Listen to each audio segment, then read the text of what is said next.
بتبدأ حلقتنا بالتنانين. التنانين اللي أقوى مخلوقات في الكون، كائنات مليانة بالقوة والهبة، ومن كتر قوتهم في بعض من الناس بتقدسهم كأنهم حكام، لدرجة أصلا إن هم بيقدموا لهم أطفالهم كقرابين عشان يمنحوا لهم السلام ويرضى عنهم. وبنشوف واحد من الأطفال قاعد وبيكون مبسوط لأن بيكون أنهى اللعبة اللي هو كان بيخلصها، وهو قاعد مبسوط في واحد من التنانين بيناديله بصوت عالي، وده اللي بيفزع نوران. هو بيخرج من داخل الكهف عشان يطلع للتنين اللي بيناديله، وللنوران بيناديله بأبويا. والتنين اللي بيدعو ان هو ابو نوران اسمه تنين الظلال، اقوى تنين في العالم، وزوجته كمان هي اقوى تنينه من بعده وهي اسمها التنين الاعظم. والتنينين دول هما واخدين نوران كابن ليهم. في واحد من البشر قبل كده قدم نوران ليهم كقربان، وهم اتبنوه واحتووه وخدوه كطفل ليهم، والاتنين بيكونوا سعداء جدا. وتنين الظلال بيقول له يلا يا نوران عشان احنا عندنا تدريب النهارده. هو بياخده في بوقه على طول وبيطير في الجو عشان يبداوا التدريب بتاعهم، ونوران بيكون خايف وبيزعق من الارتفاع العالي. وتنين الظلال بيقول له يا نوران انت بقالك كام سنه قاعد معانا في الجزيره؟ ونوران بيفكر وبيقول له انا بقالي 12 سنه قاعد معاكم. وتنين الظلال بيقول في نفسه حان الوقت دلوقتي خلاص يا نوران، وبيسيب نوران من بقه. ونوران وهو بينزل بيكون خايف، وابوه بيعرف ان هو يعيش من بكره في عالم البشر. وبطلنا بيرفض ده على طول وبيقول له لا انا مش هعرف اعيش مع البشر،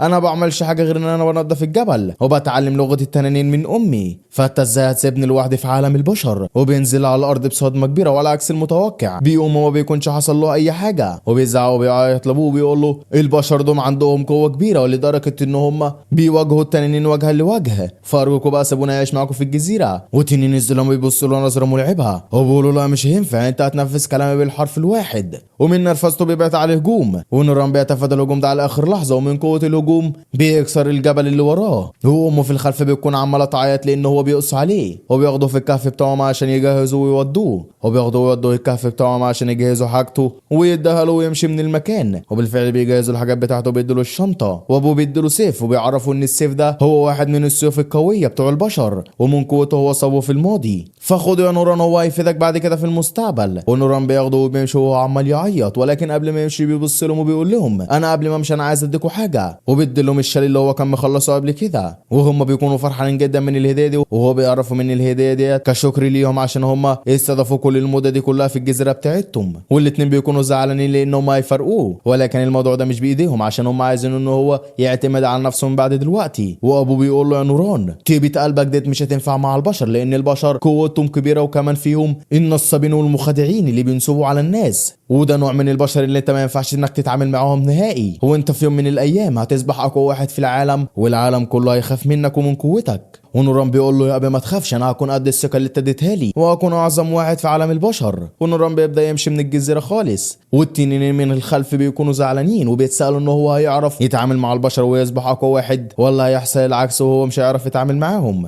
انا قلقان لما يكونش نوران على قد الثقه اللي انا اديتها له. ونوران بيوصل لاخر الجبل، وعلى عكس المتوقع بينط من عليه، والمسافه بتكون كبيره، ولو نزل على الارض بالشكل ده فهو هيموت. وهو ما بيكونش خايف خالص، اللي بيكون شاغل دماغه كله ان هو يقعد مع عالم البشر. هو بينزل على الارض من قوه الاصطدام، الارض من تحت بتتدمر، وهو ما بيكونش حصل له اي حاجه، وبيروح ناحيه واحده من الشجر اللي محطوط عليها اثر واحده من الوحوش، وبيبدا يودع الغابه وهو حزين ومتاثر. واللي بيقطع التامل ده هو رجل واحده من الوحوش الاقوياء اللي تنزل وراه من قوتها بتزلزل المكان من تحت نوران. والظاهر كده ان هو وحش واحد اللي وراه، او ده اللي كنا فاكرينه في البدايه، لان بنشوف مجموعه من الوحوش الضخمه والاقوياء والعظماء وراه، وهم ناشرين الهاله المظلمه والشريره من حواليهم. وعلى عكس المتوقع نوران بيكون واقف وما بيكونش خايف خالص، ده بيكون متاثر ان هو يسيبهم وبيمشي. وبنعرف منه ان الوحوش دي هجمت عليه كتير لدرجه ان هي كانت على وشك ان هي تقتله، ومن كتر ما هي كانت بتهجم عليه لدرجه ان هو فكر ان هم بيلعبوا معاه، واصبح ان هم مجموعه من الاصدقاء. لكن ده اللي بيكون هو مفكره، لان الوحوش ديت بيكون ناويه على الغدر وبيكون عايزه ان هي تقتله. وفي واحد من الوحوش الضخم بيرفع السلاح بتاعه وبيكون موجه ناحيه نوران مباشره، وبالفعل بينزل عليه بضربه مميته. وعلى عكس المتوقع نوران بيصد الهجمه دي بمجرد ايده، وبيكون مرسوم على وشه الابتسامه، وبيكون مفكرهم ان هم جايين عشان يودعوه. وده اللي بيصدم جميع الوحوش طبعا، لان انت بتفكر ازاي يا مخلوق انت. ونوران بيكمل في العبط بتاعهم وبيقول لهم لهم بس انا مش فاضي عشان العب معاك، وانا خلاص انا ماشي، وانا هودعكم دلوقتي وهدنكم الحضن الاخير. وبيبدا يجمع كل الصخور اللي من حواليه وبيشكل على هيئه ايدين طوال، والمهاره اللي هو لسه عاملها دي اسمها دراع تنين الارض. واول ما بينتهي ان هو يشكل الايدين دول بيحوط بيهم كل الوحوش اللي كانت جايه عليه، بتحوطهم من كل مكان، ونوران بيكون مرسوم على وشه الابتسامه وبيحضنهم كلهم وبيفعصهم في ايده، او ده اللي احنا مفكرينه، لان هو في باله دلوقتي ان هو بيحضنهم وبيودعهم، وبيكون متاثر على الاخر ان هو يسيبهم ويمشي. والوحوش بيكون عماله تزعق وتصرخ عليه لان هو كده بيقتلهم بالبطيء. وفي واحد من الوحوش بيمد ايده ناحيه دماغ نوران وبيمسكها وبيكون على وشك ان هو يكسرها، لكن نوران بيبص له كده وهو زعلان وبيبكي وبيقول انا عارف ان انت بتحاول انك تشجعني، ولكن انا خلاص انا همشي. والوحوش هم بيطلقوا انفاسهم الاخيره وبيتفعصوا مع بعضيهم بيقولوا له يا غبي يا ابن الغبي احنا بنموت، وهو ما بيكونش فاكر منهم اي حاجه وبيضم ايده الاتنين اكتر واكتر. وبعد عملته السودا ديت بيقتلهم كلهم وبينزلوا على الارض جثث هامده، وهو بدماغ امه اللي عامله زي دماغ الحمار دي ما بيكونش فاهم ان هم ماتوا، وبيقول لهم الظاهر ان انتوا عايزين تريحوا شويه وعايزين تناموا، وانا مش هزعجكم دلوقتي وهسيبكم وامشي. ولكن اللي بيقطع كلامه هو صوت جاي من وراه، صوت زي الحيوانات صغيره، واول ما بيبص بالفعل بتلاقي اتنين من الحيوانات واقفين وخايفين، وبيروح لهم وبيطمن عليهم.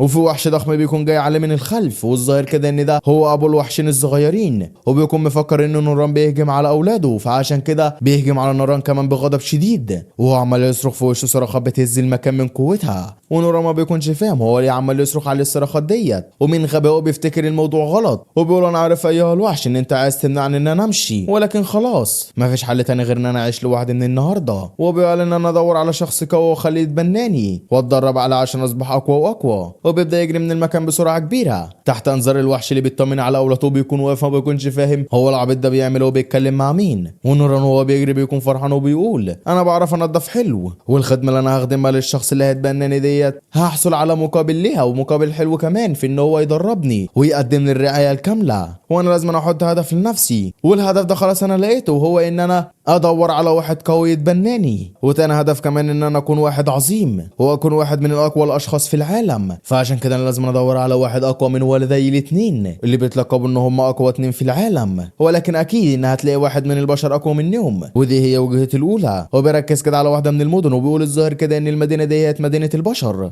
وباين عليا ان انا هبذل مجهود اكبر من ان انا كنت مفكره. وبيبدا يمشي على الميه يا صديقي، انت متخيل الشخص ده بيعمل ايه؟ من كتر سرعته الميه ما بتقدرش ان هي تنزله. وبعد وقت مش كبير بيكون وصل للمدينه وبيبص على الاشخاص اللي في المدينه وبيكون فرحان، وفي نفس الوقت بيكون متوتر لان هو اول مره يتعامل مع بشر. بس انا ازاي هتلاقي اقوى واحد في العالم من بين البشر دول كلهم؟ دول كتير جدا، انا مش هعرف اتلاقي اقوى واحد فيهم بسهوله. وهو واقف غرقان في تفكيره في واحد من التجار من وراه بينادي له وبيقول له ايها الطفل تعال انا عندي عرض لك حلو جدا وهيفيدك. ونوران بيقول له لا انا مجرد مسافر ببحث على بشر قوي، لو تعرفه فانت قول لي على طول. والتاجر بيضحك عليه وبيقول له مسافر طفل تعالى بس تعالى انا عندي لك حاجات حلوه هتفيدك، وبيبدا يقدم له شويه من الخبز وبيقول له خد شويه الخبز دول وشويه كمان من الحلوى ومقابل بس 30 عمله نحاسيه. ونوران بيكون شكله جعان واول ما بيشوف الخبز عينيه بتلمع وبيفتح بقه وبيكون جعان وبيقول له خلاص يا عم انا هاخده. والتاجر بياكد عليه ان هو يديله عمله البلد اللي هم واقفين فيها دلوقتي. ونوران بيطلع فلوس كتيره جدا من جيبه بيقدمها له بيقول له دي كله كفى ولا انت عايز تاني؟ وده بيصدم التاجر جدا وبيقول له ايه ده كله يا عم؟ انت جبت الفلوس دي كلها منين؟ ومن علو صوته بيلفت انتباه جميع اللي موجودين وبيقول له انت مش مطلع لي عمله نحاسيه، انت مطلع لي عمله ذهبيه، ومقابل العملات الذهبيه اللي هو بيديها له بيدي له معظم الحاجات اللي في المحل عنده حرفيا. ونوران ابو دماغ حمار بيكون فرحان وبيكون عمال ياكل ومستمتع وبيخبط في واحد من الاشخاص وبيتاسف له عشان هو خبط فيه، والشخص اللي هو خبط فيه ده بيديله بالرجل وبيوقع كل الحاجه اللي معاه كمان، وبيقول له انت معاك حاجات كتيره ادينا بقى شويه من الحاجات الكتيره دول. ونوران على طول بيعرف ان الاشخاص دول هم نفس الاشخاص اللي ابوه قال له عليه قبل كده ان هم اوغدوا ما يستحقش ان انا اتعامل معاهم. ونوران بيعرف على طول ان الاشخاص دول هم نفس الاشخاص اللي ابوه حذره ان هو يتعامل معاهم، وبقى من الهاله بتاعتهم ان هم اشخاص اقوياء.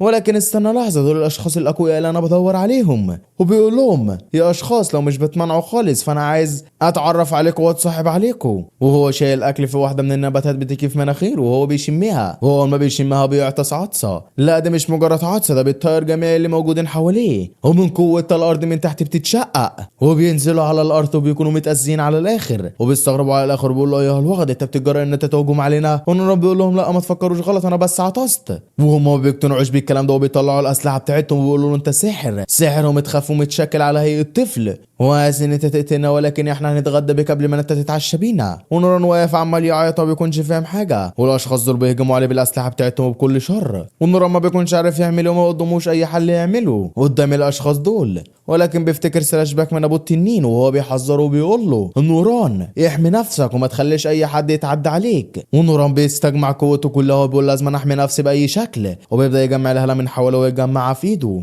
ومره واحده في جبل من التلج بيظهر قدامه وبيحميه من كل الاشخاص اللي كانوا بيهجموا عليه، وهو ما بيبص كده بيستغرب لانه ما كانش متوقع خالص ان هو يطلع القوه دي كلها، والاشخاص اللي كانوا بيهجموا عليه بيتجمدوا في مكانهم وبيكونوا مصدومين من القوه دي كلها. ونوران بيقول لهم هو ايه التلج اللي طلع مره واحده ده؟ انا ما عملتش حاجه. وبتظهر رجل اللي عملت كده قدام صاحبنا وبتطمن على نوران وبتقول كما توقعت، فالطفل لسه ما تأذاش باي ضرر والحمد لله. وبتكت صباع واحده بس منها بتسيح كل التلج اللي هي كانت لسه عاملاه، والاشخاص دول بيقعوا على الارض وهم مصدومين من القوه بتاعتها ومش فاهمين لحد دلوقتي اصلا هو من اللي طلق عليهم الهجوم ده، هو من اللي بعت عليهم الهجوم. وهو ما بيقوموا باستعيد عافيتهم بيعرفوا ان البنت دي هي اللي ادتهم الهجوم، فعشان كده بيهجم عليها بقوه كبيره، وهي بتكون هاديه وما بتكونش خايفه ولا متوتره، ومره واحده وبكل سرعه وقوه بتحوط كل المكان اللي من حولها بالتلج، وكمان ما بتكتفيش بكده ده بتوجه السيف بتاعها ناحيه وش الشخص ده وهو واقف متجمد مكانه وما بيكونش فاهم اي حاجه، ونوران كمان بيكون واقف ما بيكونش فاهم حاجه هو كمان. والبنت دي وهي موجهه السيف بتاعها بتقول له خليك ثابت مكانك ولو عايز تموت فاتحرك. والشخص ده لما بيشوف البنت دي بالكامل بيعملوها على نفسهم من الخوف، وبيقول البنت دي هي الاميره صائده التنانين، وبنعرف منهم كمان ان هي اسمها تلتا. ونوران بيكون واقف وما بيكونش فاهم حاجه وبيقول الاميره قاتله التنانين،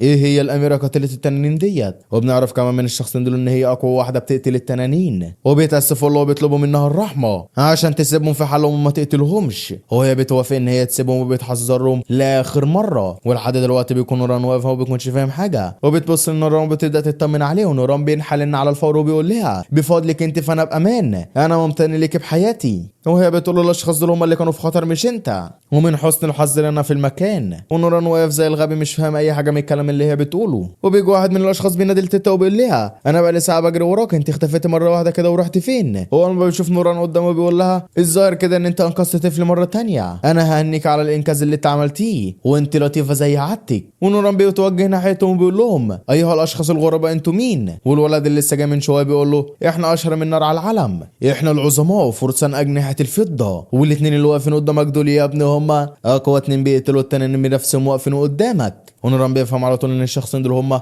نفس الشخصين اللي جرحوا ابو التنين من قبل. والولد ابو شعر ازرق بيمسك تلته وبيسحبها وبيقول لها يلا خلينا نروح للمنزل بقى دلوقتي عشان نستريح شويه، وبيودع كمان نوران صاحبنا. ونوران طبعا مش هيفوت الفرصه دي من ايده وبيبدا يتوجه ناحيتهم، ومن كتر السرعه اللي هو بيجري بيها بيدمر الارض من تحتيه، ده حرفيا والله يا صديقي بيدمر الارض من تحتيه. بيروح وبيمسك ايديها، والشخص ابو شعر ازرق بيكون مفكر ان هو خلاص وقع في حبها زي باقي الاشخاص اللي بيقعوا في حبها، وهو خلاص هيعترف بحبه ليها دلوقتي، ولكن انت طفل هتعمل ايه؟ ونوران بيقول لها ارجوك ايها الاميره استضيفيني وتبنيني، وده طبعا بيلزم الشخصين اللي واقفين لان انت بتقول ايه يا عم هو انت مين عشان نتبناك؟ هو ابو شعر ازرق بيموت من الضحك وبيقول له ايها الطفل ايه الكلام اللي انت عمال تقوله دوت؟ الرجال الاقوياء ما بيطلبوش من حد ان هو يتبناهم، ولو انت عايز تبقى واحد من اصدقائنا فروح دلوقتي وعلي من قوتك اكتر واكتر، وكون واحد من صيادين التنانين واثبت لنا ان انت بقيت قوي ساعتها احنا هناخدك كصديق لينا. ونوران بيتصدم من الكلام ده وبيقول في نفسه بس ده هياخد وقت كبير وانا مش عارف انا هعلي من قوتي فين وازاي، وعشان ابقى واحد من اصدقائهم لازم أنا اكون اقوى منهم ولازم أنا اكون واحد من صيادي التنانين. هو الكلام اللي بيقوله ده كله صح، وانا المفروض اصلا ما كنتش اقول لهم ان هم يتبنوني. وبيبدا يوجه كلامه ليهم وبيقول لهم انا هبقى اقوى، واول ما اعلي من قوتي واكون قوي هاجي لكم انا واطلب منكم ان انا اكون صديق ليكم. وهو واقف بيتكلم بيحس بهالة التنين من حواليه وبيقول الهالة ده مألوف عليا، هالة واحد من التنانين المشؤومين. وبالفعل كلامه كله طلع صح، واحد من التنانين بيكون جاي من ورا تلتا، هو بيزعلها على طول بيقول لها احذري يا تلتا. وتلتا بتبدا تنفذ واحده من المهارات بتاعتها، والمهاره اللي هي عملتها ديت عملت حاجز حواليهم هم الاربعه، عشان المدينة ما تتصابش يعني بأي ضرر. ده كمان الحاجز ده بيبدأ يترفع من على الأرض، بيترفع فوق للسماء. وتلتا بتقول انا مش هسمح لك انك تأذي المدينة بأي حاجة، وانت بتتجرأ ان انت تهجم عليا فجأة، انت اتجننت. وبتطمن على نوران وبتقول له انت بخير ولا ايه؟ ونوران بيقول لها نعم انا بخير. ونوران بيكون واقف متفاجئ لان هي عندها مهارات كتيرة، والجدر كمان اللي هي عملته من حوالينا قوي. والتنين بيقول لهم انا كنت عايز اغفلكم واجي من وراكم واقتلكم على طول، ولكن انتوا كنتم مصحصحين. والتنين بيكون متشكل على هيئة بشر بديل تنين من ورا طويل، ودي ما بتكونش الهيئة الحقيقية بتاعت التنين، دي بتكون هيئة وهمية، وهو ما عرفش ان هو يقتلهم بالهيئة ديت. فعشان كده بيبدأ يغير الهيئة بتاعته لهيئة تنين عملاق. ومن كتر ما هو ضخم فكان على وشك ان هو يقتل نوران ويفعصه تحته. والشخص ابو شعر ازرق بيجي ناحية نوران على طول وبياخده وبيسحبه وبينقذه من تحت رجل التنين. وهو بينقذ نوران بيقول له ده تنين يافع. ونوران بيتساءل هو ايه التنين يافع ده؟ وابو شعر ازرق بيقول له مش وقت دلوقتي ان انا اشرح لك، انت هتعرف بعد شوية. هو دلوقتي عمال يبعت لنا هجمات متتالية لازم ان احنا نتفاداها والا هنموت. وبالفعل التنين بيبدا يبعت لهم هجمات من الديل بتاعه، وابو شعر ازرق بيتفاداها هو صاحبنا بكل براعة، ويكون بيواجه صعوبة في تفادي الهجمات بتاعة التنين. والتنين بيضحك عليه ضحكة شريرة وبيقول له انت هتفضل لحد امتى تهرب مني؟ انا تنين من سلالة التنانين الاخضر، والسلالة ديت قوية وهجماتها قوية وسريعة، وهيكون من الصعب جدا عليك ان انت تعرف تتفادى الهجمات بتاعتها. وابو شعر ازرق بيقول له يا التنين الاحمر انت بتعمل ايه في مكان عم زي ده؟ والتنين بيقول له ها انا جيت هنا عشان انتقم لاصحابي اللي ماتوا على يد البشر الحسالة، وانا مش هسكت خالص ولازم انتقم ليهم. وهو بيحضر هجوم من بقه بيكون عمال يعيط وبيزعق عليهم وبيقول ده كانوا طيبين، انتوا اللي قتلتهم ايها الاوغاد. وبيبعت الهجوم بتاعه ده ناحية تلتا مباشرة، ومن قوته بيدمر الجدار من تحتيه. وتلتا بتتفادى الهجوم ده على اخر لحظة وبكل سهولة، وبتتشقلب في الجو وبتقول له صحابك اللي انت بتقول عليهم طيبين هم قتلوا عدد كبير جدا من البشر، فعشان كده احنا قتلناهم على الفور. القصاص بالقصاص، انا ماشي بالقانون ده على طول. ونوران بيكون واقف وبيقول في نفسه ده هو القتال ما بين التنانين والبشر. ولكن استنى لحظة، مش المفروض ان البشر هم اقوى من التنانين؟ فازاي بقى التنانين اصحابه قتلوا مجموعة من البشر؟ الظاهر كده ان هم كانوا مركزين على الاطفال والاشخاص العواجيز اللي ما بيعرفوش يستعملوا السحر ولا عندهم اي قوة. هو بيفلت من ايد ابو شعر ازرق وبينط وبينزل على الارض وهو بيشاهد المباراة وبيكون متضايق، وبيقول التنين الواخد ده لازم يموت دلوقتي. والتنين بيوجه كلامه لتيتا وبيقول ليها قانون القصاص بالقصاص، انت بتقول ان القصاص بالقصاص؟ انت مفكر ان شويه بشر الحصله دول يسووا اي حاجه جنب التنانين؟ انت مغبوله في عقلك، لان انتوا بتقارنوا التنانين العظماء الاقوياء بمجرد البشر القليلين الضعفاء. هو بعد كلامك صح، احنا دمرنا بعض الممالك الصغيره ولكن برضو افرجنا عن بعض الاطفال ومرضناش ان احنا نقتلهم وقدمنا لهم الشفقه، ومقابل ده كله انتوا جايين تقتلوا اصحابي؟ انتوا البشر اوغد جدا ولازم تموتوا دلوقتي. وتلتا بتقول له ايها الوغد ايها السحلية الغبيه انت بتفكري غلط، فالبشر سمينين اكتر من التنانين، وده بيكون كافي ان هو ياخد بالتنين الاخضر وبيظهر قوته الكامله وبيهجم عليها وبيقول لها موتي، وبيهجم عليها بمخالبه الحاده. وتلتا على عكس المتوقع بيكون واقفه وهاديه على الاخر وبتقول له انا سعيده لان انا هقتل حسالة زيك. وبغمضة عينه في ثانية واحدة بس بيكون مشرح التنين الأخضر إلى أجزاء، ومن سرعة الكبر احنا ما بنشوفهاش وهي بتقطعه وبتنزل على الأرض بكل هبة وجدارة، وبتفصل كمان دماغ التنين عن جسده وهو بيكون عمال يصرخ وبينزل على الأرض. وتلتا بتقول أنا بكون سعيدة لما بقتل شوية حسالة زيكم. وبشعر أزرق بيكون فرحان وبتوجه ناحية تلتا وبيهنيها وبيقول لها كمتوقع من الأميرة تلتا، فهي قتلته بضربة واحدة بس. وبيبص لصاحبنا وبيقول له شفت أيها الطفل، هو ده بقى القوة الحقيقية. ولكن تلتا بتقول له لا، فاحنا لسه ما انتهيناش في قتل الوغد دوت. وبنشوف ان التنين عمال يصرصر بالكلام وبيكون لسه ما ماتش حتى بعد ما هي فصلت دماغه عن جسمه، وبنعرف ان هو لسه ما ماتش عشان هما لسه ما دمروش النواه بتاعته، لازم يدمروها عشان جسمه كله يموت. انت خلصت عملك يا تلتا، اسندي ظهرك بقى دلوقتي وشوفيني اتفرج على صاحبك القوي وهو بيدمر نواه التنين دي بكل سهوله. واللي بيتقدم ناحيه التنين الاول هو بطلنا، وبشعر ازرق بيزعق له بيقول له ايها الطفل انت رايح فين؟ ده خطر عليك. وبيروح عشان يمسكه وبيرجعه وبيقول له انت اتقدمت اكتر من كده فانت هتموت. ومن الهلا والقوه اللي بتطلع من نوران بتنطر ابو شعر ازرق لورا، وهو ما بيكونش مصدق من كميه القوه اللي بتطلع من نوران دي فجاه. ونوران ما بيكونش شايف قدامه بيتوجه ناحيه التنين اللي ما بيكونش لسه مات، وعمال يصرصر بالكلام وبيقول له انا هقتلك ايها الطفل. والتنين كمان بيحس بالهلا بتاعت نوران وبيتصدم على طول اول ما بيعرف الهلا ديت بتاعت مين، وبيتمنى ان الارض تنشق وتبلعه دلوقتي. وبيقول القوه ديت والهاله ديت بتاعه تنين الزلال بنفسه، اقوى تنين على وش الارض. انت اكيد مش طفل عادي، انت طفل من عشيره التنانين ومتشكل على هيئه طفل، واحنا الاتنين تنانين زي بعض ومن سلاله واحده. خلاص بقى يلا دلوقتي انقذني من الاوغاد دول واقتلهم. هم الاشخاص دول اقوياء، ولكن لو جمعنا قوتنا مع بعض فهم مش هيعرفوا ان هم يقتلونا. ونوران بيحط ايده على دماغه وبيسكته، والتنين بيحس بالراحه وبالامان وبالدفء، هو بيسكت وبيقفل بقه وبيكون خلاص مفكر كده ان نوران هينقذه. كان نوران بيمسك دماغه، وعلى عكس المتوقع نوران بيرفع ايده وبيدي التنين ده قلم مش هينساه طول حياته. تحت انظار تلتا هي وشعر اسمان اللي واقفين ومصدومين، لان انت بتضربه ليس، ومن قوه القلم اللي هو ضربه له بيعلم على وشه. والتنين طبعا ما بيكونش فاهم حاجه، هو بيقول له ليه انت ضربتني؟ ونوران بيقول له التنمر على الغير خطأ، ولازم ان احنا نحمي الاضعف مننا. فاهم ايها الحسالة ولا لا؟ وانت اعترفت بنفسك ان انت قتلت الاطفال والعواجيز كمان، وانا مش هسمح لك بدوت، ولازم تتعاقب العقاب اللي تستحقه. وبيرفع ايده وبينزلها على الارض بقوه كبيره، والقوه الناتجه عن الاصطدام بتاع ايده بيرفع دماغ التنين اللي فوق بقوه كبيره، وبيقول له لما توصل عند جدك الاكبر، جد سلاله التنين الاخضر، يبقى سلمنا عليه. والتنين طبعا اول ما بيسمع اسم جده الاكبر بيتصدم وبيقول له لا ارجوك لا،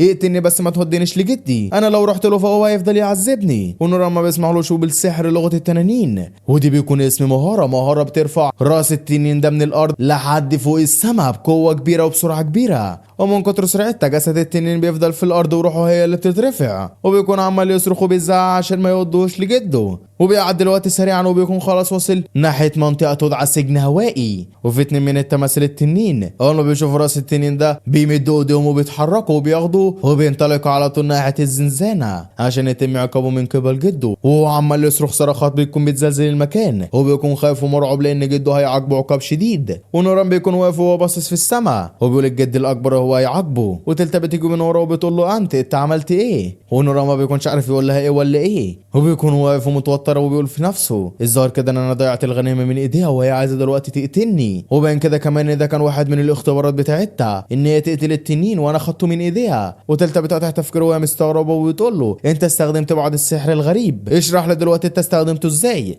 واللي بيقطع كلامها هو انشاء المكعب السحري اللي هي عامله ومطيره في السماء، وكلهم بيتوجهوا مباشره ناحيه الارض، ولكن المسافه بتكون كبيره ولو نزلوا على الارض ولمسوا الارض فهم هيموتوا على طول. وابو شعر ازرق هو ونوران بيكونوا مرعوبين، ونوران بيقول انا لو نزلت على الارض فانا هموت، وبيتوجه على طول ناحيه تلتا وبيمسك فيه وبيحضننا عشان ينقذ نفسه. والمسافه خلاص بتصغر اكتر واكتر وهم خلاص على وشك ان هم يتصدموا في الارض. وتلتا بتبدا ترفع ايدها وتعمل تعويذ سحريه كده عشان تنقذهم، وبالفعل قبل ما يلمسوا الارض بخطوه واحده بس بيكون مثبتهم كلهم في الهواء. وبشعر ازرق بيكون عمل على نفسه من الخوف وهي بتسوي بترزعه على الارض، ونتيجه عن الاصطدام فمناخيره بتبدا تنزف بالدم. وبيزعلوا نوران بيقول له يا الطفل المشؤوم ابعد من عن الانسه دلوقتي وسيبها ما تلمسهاش. ونوران بيقول له انا اسف جدا جدا، انا ما كنتش حاسس بنفسي، انا بس كنت خايف ومتوتر. وفي واحده من الاهالي ومن وراهم بيكون بتشق الميه، ومن حس حزن نوران الماء دي كلها بتنزل عليه هو، وبيبص كده لتلدا وهو مرسوم على وشه الابتسامه، وبيقول لها احسن حاجه اني ما جاتش عليك الميه، انا افديكي بروحها ايها الانسه. وشكله كده وقع في الحب، وتلتا بيكون غرقانه في تفكيرها في الموقف اللي لسه حاصل معاهم من شويه، ان ازاي نوران استخدم السحر وازاي هو استخدمه بالقوه دي كلها. وبشعر ازرق بيوبخ نوران عشان هو عمال يمسك ويتغزل في الانسه، وتلتا تدي بشعر ازرق بالقلم وبتقول له اركن انت دلوقتي، ونوران بيعرفها على اسمه. وبشعر ازرق بيكون واقف في الخلف وبيكون متضايق وغيران، وبيقول الظاهر كده ان الانسه تلتا مهتمه بالطفل الحساله دوت، وهي مهتمه بيه اكتر مني عشان انا ما عرفتش اقضي على التنين بضربه واحده وهو اللي قضى عليه ورفعه فوق في السماء. ونوران بيقول لها يا تلتا انا هكون سائق تنانين وهكون اقوى منك. وبشعر ازرق بيزعله بيقول له يا الطفل الغبي، تلتا هي واحده من اعلى التصنيفات في صيد التنانين، وهي قادره بكل قدر ان هي تقتل التنانين الحقيقيين. ونوران بيساله بيقول له هو في تنانين حقيقيين وتنانين مزيفين؟ وبشعر ازرق بيبدا يشرح له وبيعرفوا ان في 4 تصنيفات من التنانين. اول صنف هو التنانين الصغيره، هما مش تنانين حقيقيين، هو نوع من انواع التنانين الفرعيه. وتاني صنف هو التنانين الشباب زي التنين الاخضر اللي احنا لسه كنا بنقاتله من شويه، هما مجرد تنانين شباب ولسه ما عليوش في السن. وتالت صنف هو التنين المكتمل النمو، التنين البالغ، عندهم اجساد صلبه والسحر بتاعهم عالي جدا وقوتهم عاليه لدرجه ان هم يدمروا بلاد باكملها. ورابع صنف والاخير وهو التنانين الحقيقيين، الطبقه العليا، وهما بيتصنفوا كاقوى تنانين في العالم، ومستحيل على اي شخص من البشر حتى لو اقوى واحد من البشر ان هو يقتلهم او حتى يواجههم مواجهه مباشره، ومفيش غير بس 2 من الصنف الرابع، 2 بس من التنانين، وهو بيكون قصده على تنين الزلال وزوجته التنين الاعظم اللي كانوا متبنيين صاحبنا قبل كده. وبشعر ازرق بيشاور على تيتا وبيقول له هي قتلت تنانين قبل كده كتير، وهي بتتصنف كاقوى صياد التنانين في العالم، وعشان انت تنضم لينا فلازم تروح لنقابه المغامرين وتعلم من قوتك اكتر واكتر، وبعد كده تيجي تاني وبعد كده تنضم لينا. وتيتا بتروح ناحيه نوران وهي مرسوم على وشها الابتسامه والحب، وبتحط ايدها على خده كده وبتقول له يا نوران اشوفك بعدين. والظاهر كده ان الحب دخل وسطيهم، ونوران بيفرح جدا وبيقول لها نعم، وبيجري من المكان وبيقول انا لازم اروح دلوقتي لنقابه المغامرين، هاجي لكم تاني لما اكون قوتي كافيه. وهي مرسوم على وشها الابتسامه على عكس ابو شعر ازرق اللي بيكون متضايق وفرحان في نفس الوقت ان نوران هيمشي من المكان ومش هيتكلمهم تاني. ونوران بيكون ماشي وهو مرسوم على وشه الابتسامه وبيكون فرحان ومتحمس للقوه اللي هو هيكتسبها. ويا ترى نوران هينجح ان هو يكون واحد من صيادين التنانين الاقوياء، وهينجح ان هو يتعامل مع عالم البشر؟ ده كله اكتر اللي نعرفه في الحلقات الجايه. لو عايز الحلقه الجايه تنزل فقره بقى تنزل اعمل لك اشتراك، وسلام على السلام. سلام.